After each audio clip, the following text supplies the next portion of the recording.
everyone.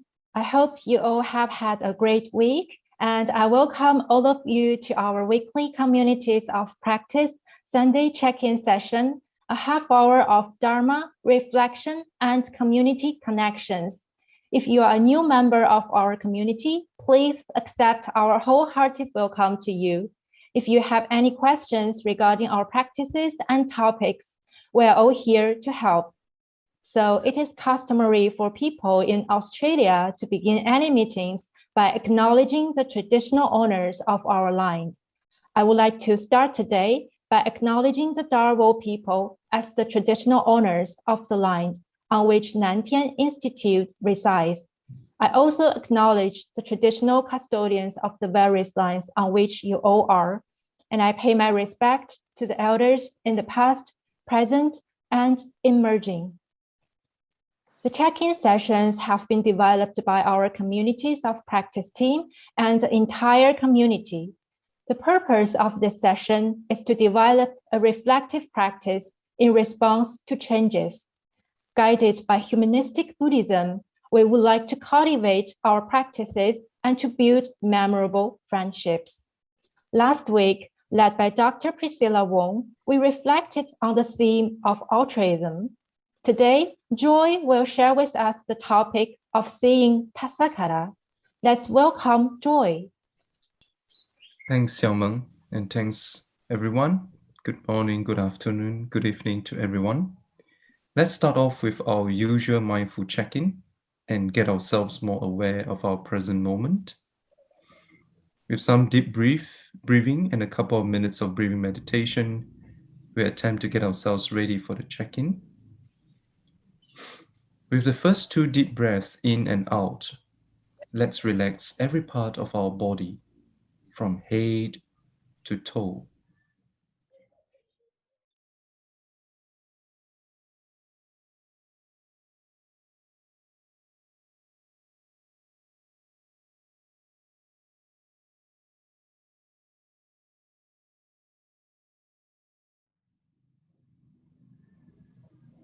With the next 2 deep breaths in and out, we relax our mind and return to the present moment.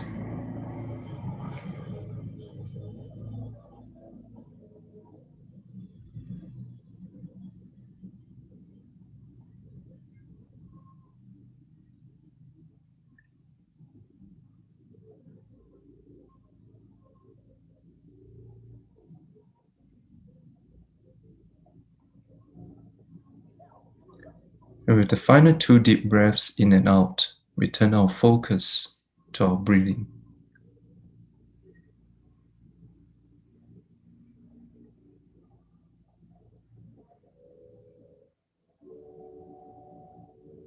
Every breath in is a reminder that we are constantly receiving gifts from the nature.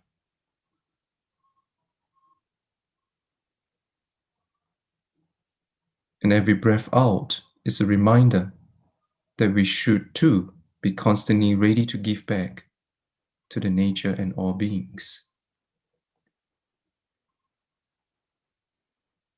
Take this moment to give a wholesome thought to someone, some communities, sentient beings, worlds, and all beings in the 10 directions.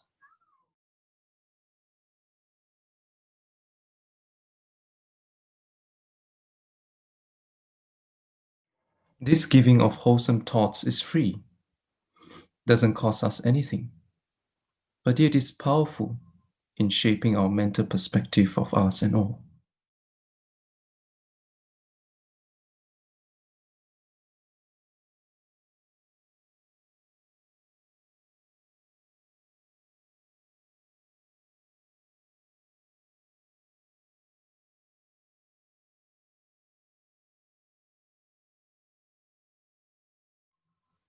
And whenever you're ready, gently open your eyes and let the light shine into our eyes.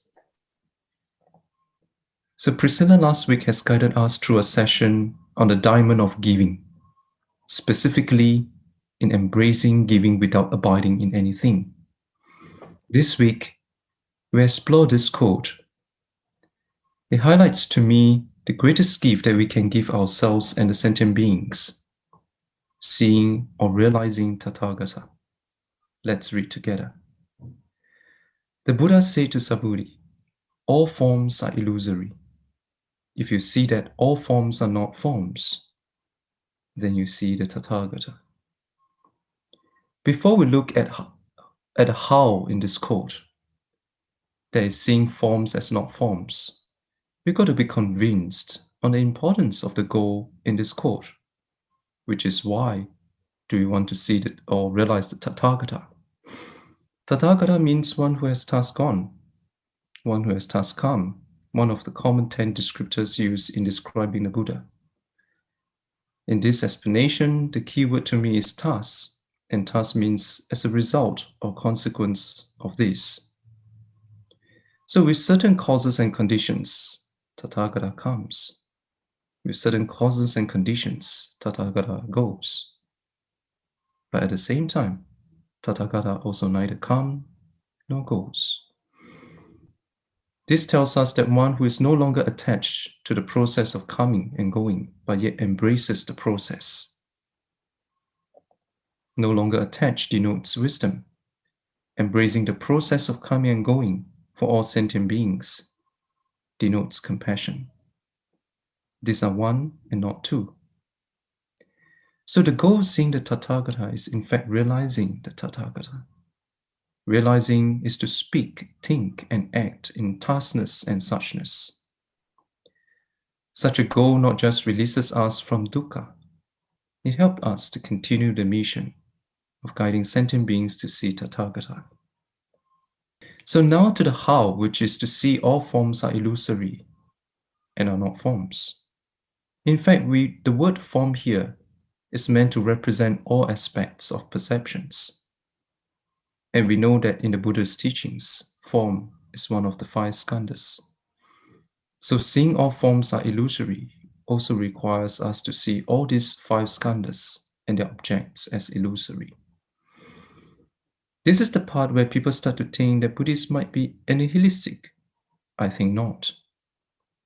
There's a common chant story of a disciple babbling off about form is empty and empty is form to his teacher. And then the teacher gave a knock on his head, and the disciple shouted, "Ouch!" Then the teacher replied, "Since form is emptiness and emptiness is form and all forms are illusory, then you shouldn't be real, and why the pain?" The fact is the stones, trees, or bodies all exist. Illusory does not mean that they don't exist, but they do not exist with an independent self.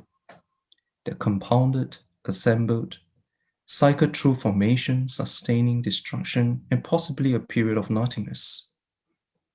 And the cycle does not mean it will necessarily return to the same point. It will evolve. So maybe this idea of spiral might be better.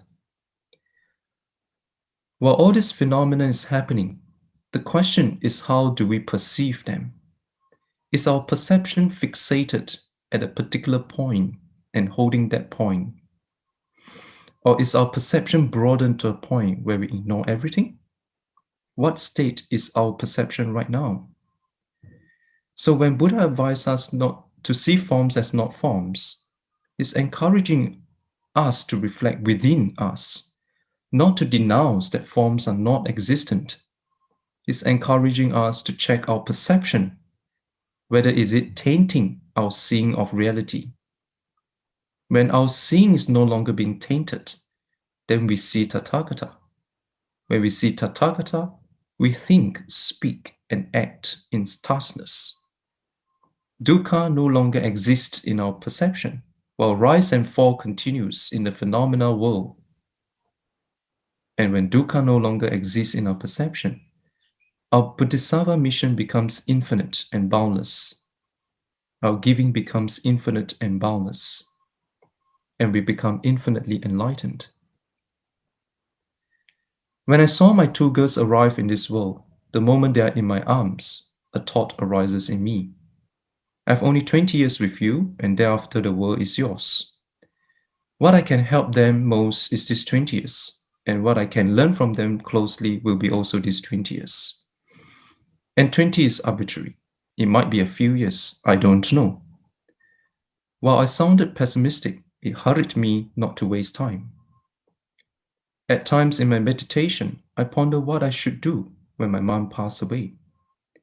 Detaching from the passing away process, I focus on how to live harmoniously with her now, providing guidance and learning from her as well. Such thoughts don't pain me, such thoughts liberate me. Such thoughts remind me that impermanence is not an intellectual topic to be discussed only. It is to be embraced.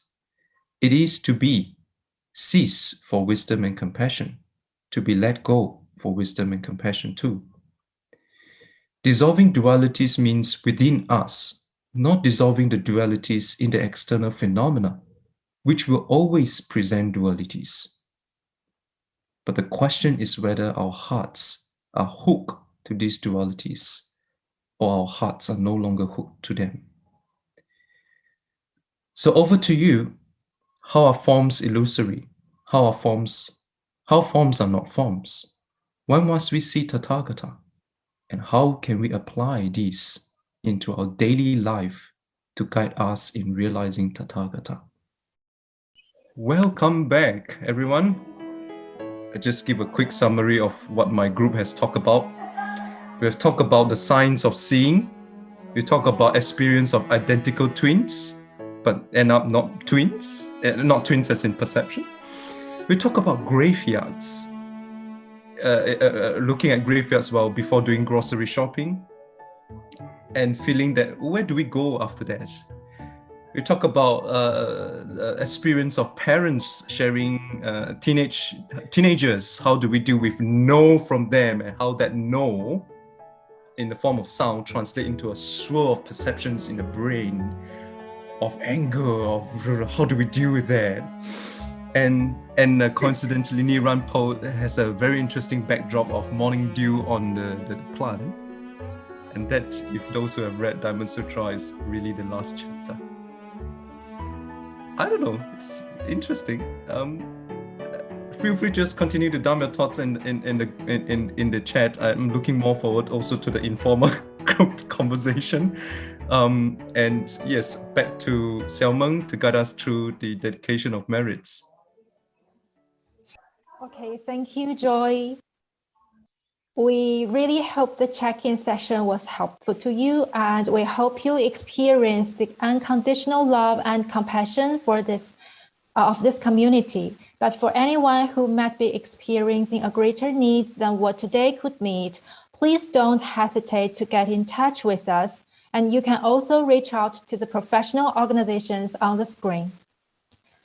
Before we check out today, I would like to draw your attention to one amazing on-site event. Organized by our friend Lynn, the community will have a social outing next Saturday. And at Mount Anna Botanic Gardens, Camden, Sydney, to have a lovely morning in nature, meet new and old friends, and enjoy lunch together. All friends in the communities of practice are invited.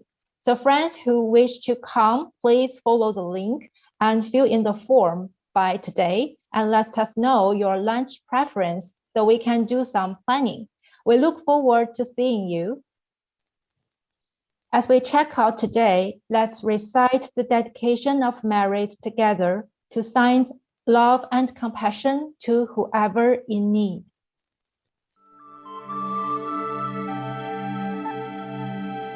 Let us now dedicate the goodness of what you have done to all living beings. May kindness, compassion, joy, and equanimity pervade all worlds. May we cherish and build affinities to benefit all beings.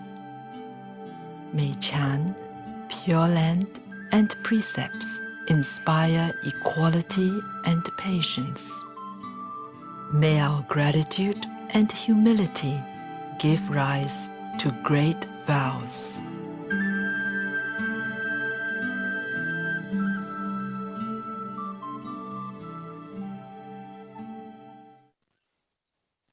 Thank you everyone for joining us. Now we will have our Euro post check-in discussions, so please stay around if you have time. Otherwise, we'll see you next week at 11 a.m. on Sunday.